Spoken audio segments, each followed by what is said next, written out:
What's up, future millionaires? MTI here. Now, over the past 48 to 72 hours, we have seen quite a bit of momentum in the crypto market moving up to the upside. Now, the question is, why have we seen this pump over the past 48 to 72 hours? Well, there are quite a few catalysts in my opinion, which we're going to get into in this video. But before we do, I do want to debunk one of the narratives that is going on since we have seen this pump. And that is, this is the start to the bull run. And in my opinion, that narrative is wrong. This is not the start to the bull run. And also, as I said in a previous video, I don't think we've actually bottomed yet. I also think 2023 is still going to be more of a sideways year, getting us ready for 2024, which is when the Bitcoin halving will happen. Then we will have the Bitcoin supply shock, and then we will be ready going into 2025, which is when I think we will see the full bull run. Now, could I be wrong? Absolutely. But based off of my research, based off of history, the earliest I see a bull run happening will be the end of 2024, but I think it's going to be in 2025. So before we look at some of the catalysts that has led up to this momentum here recently, let's briefly look at the overall crypto market. As we can see, the current market is up around 1.3%.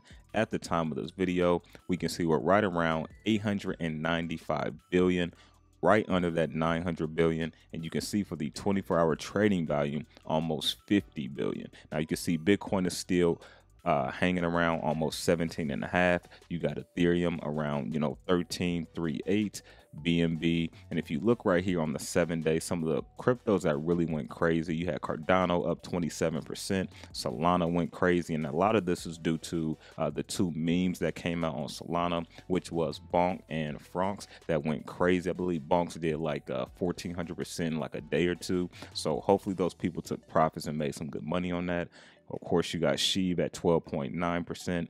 Also, Ethereum Classic went crazy, as you can see, up 26%. ApeCoin at 20%. You have Near Protocol, as you can see, around 22%. And so pretty much, as you can see on that 7-day, a lot of stuff was up. 16.5%. Axie was up as well. Gala also moved back into, I believe, the top 100. You can see you got Maker around 25%. If we move down, let's move down here and see where we at. I believe Gala Games is also in the top 100, or they were at some point. So they must have snuck back out of the top 100. So let's see real quick, because Gala had a pretty nice run as well. As you can see, 136% in the past week. So they're just shy of that 100 spot, right? So that is crazy. 136%. So if anybody, bought low enough, they could have potentially, made their money back, buy back in at a lower price, if that's something they choose to do. So I just kind of want to give you a full overview. As you can see, pretty much everything has been green in the market over the past, 7 days, but mainly that's due to the past 48 hours because things really went crazy. Now, if you go over here and look at a few of the catalysts here, why is Bitcoin price up today, right? Now, I'm not going to be reading all this, but I do got a few pieces that is highlighted that will give us some substance to the momentum we have seen here recently. Now, one of the primary catalysts for the rally appears to be positive economic data, which showed the non-farm payrolls beating expectations, but also you have equity traders that are reacting, to these driving prices and hoping that, the Federal Reserve will have a less interest rate hike, when they do it on February 1st, because the meeting is the end of this month, January 31st, right? So you have people that are hoping for lower interest rates due to inflation being somewhat under control. But in my opinion, inflation isn't under control. So I still think that's going to be a problem this year.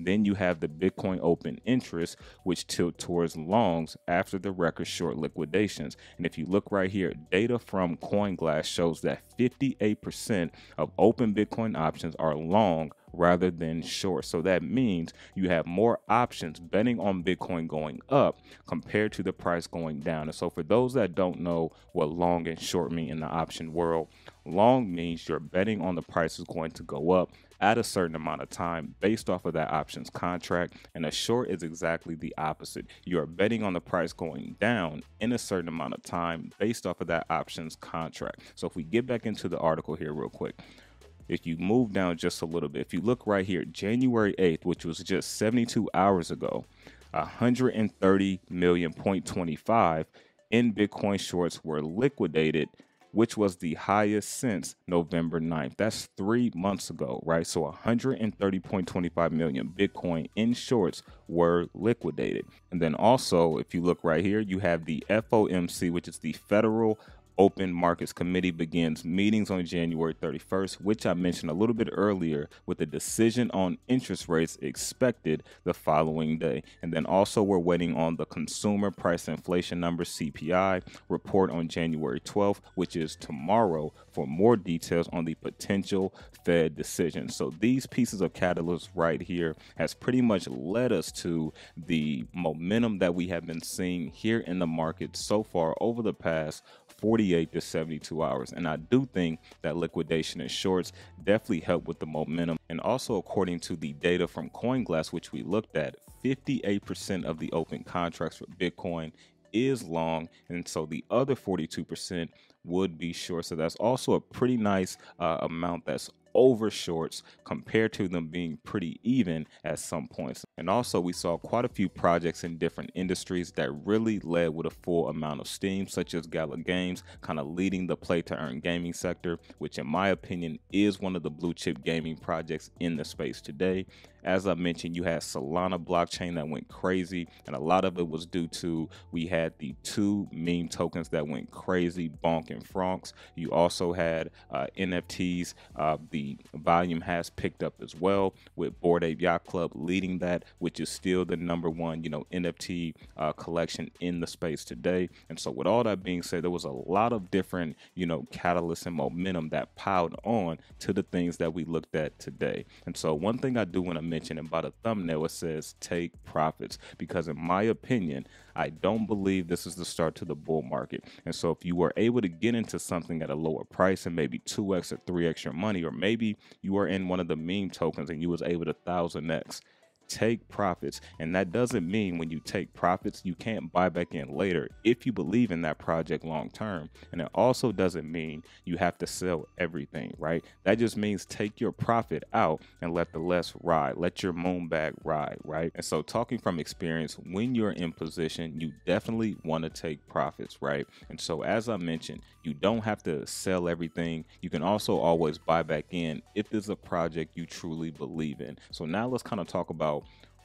one of the reasons why I think we are still not out of the weeds yet. And I've mentioned this in a previous video as well. #1, we have inflation, we have regulation, we also have the CBDCs that's going to be coming out in 2023 this year, and also in 2024, which I think temporarily will have an effect. We also have all of these other different catalysts that are going on as well. You have the powers that be that is still, coming at Binance Exchange, which, as I said, this could be used at any time to shake up the markets. We also had Crypto.com, who recently just delisted USDT Tether for Canadians. And so I think that's something to watch out for as well. If you briefly look at CoinDesk, you can see Crypto.com delist Tether USDT stablecoin for Canadian users. I think that is something to really, really keep your eye out on. And here's one of the messages that you got from the email that was stated in this particular article. And so, as I mentioned, I do not think we're out of the woodworks. I do think we're still going to have a shakeup as well in 2023. One final shakeup, if not two, before leading into 2024, prepping us for that Bitcoin halving, the supply shock, and then 2025, that full bull run. And so in my opinion, I still think 2023 is going to be an accumulation year, but I do think it is going to be the last year that we can get really low prices until that next full cycle. So let me know what you think of this information down in the comment section. Smash that like button, and I will catch you guys on the next one.